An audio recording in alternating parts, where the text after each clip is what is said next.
నేను, నా పిల్లలు మా పెట్టుబడిని ఎస్2ఎస్ ఇన్ఫ్రాకాన్ లో పెట్టాం. అందువల్లే ఈ ఆనందం, నిశ్చింత.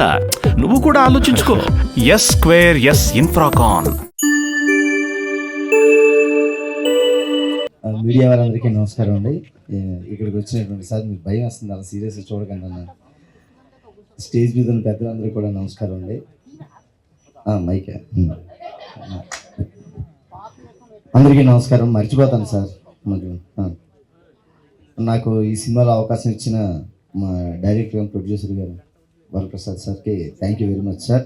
అలాగే ఈ సినిమాలో నాకు చాలా మంచి క్యారెక్టర్ ఇచ్చారు. ప్రతి ఫంక్షన్లో ఇలా చెప్తారు జనరల్గా, కానీ నేను ఈసారి మనస్ఫూర్తిగానే చెప్తున్నాను దీన్ని. ఎందుకంటే నేను వెళ్ళిన రోజు చాలా కేర్ తీసుకుని ఈ క్యారెక్టర్ ఎలా చేస్తే బాగుంటుంది, ఎలా ఉంటే బాగుంటుంది అని చాలా కరెక్షన్స్ చేశారు.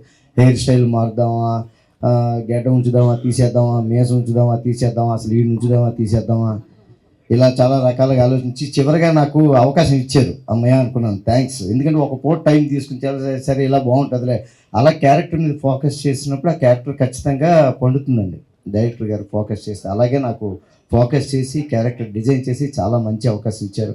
అలాగే రక్షిత్ గారు ఆ నక్లెస్ గొలుసు పాటతో అన్ని ఊళ్ళల్లో అందరి మనసుల్లోకి వెళ్ళిపోయారు. ఆయనతో యాక్ట్ చేస్తున్నాను, అదొక ఆనందం. ఆయన కూడా చాలా కూల్గా, అంటే చాలా పట్టుదలగా చేశారు ఈ క్యారెక్టర్. రోజు చేసినప్పుడు కూడా నైట్ అయిపోతుండేది 2 o'clock వరకు కూడా అయినా అలాగే ఎనర్జీతో చేశారు. ఇంత మంచి క్యారెక్టర్ ఇచ్చారు. థ్యాంక్ యూ వెరీ మచ్ అండి.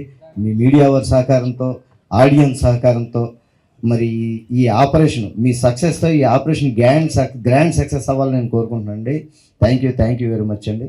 అలాగే ఇక్కడ ఎంటైర్ టీంని అందరినీ ఎంకరేజ్ చేయడానికి వచ్చిన విశ్వక్షేణ్ గారికి కూడా thank you sir. Thank you very much అండి. Thank you.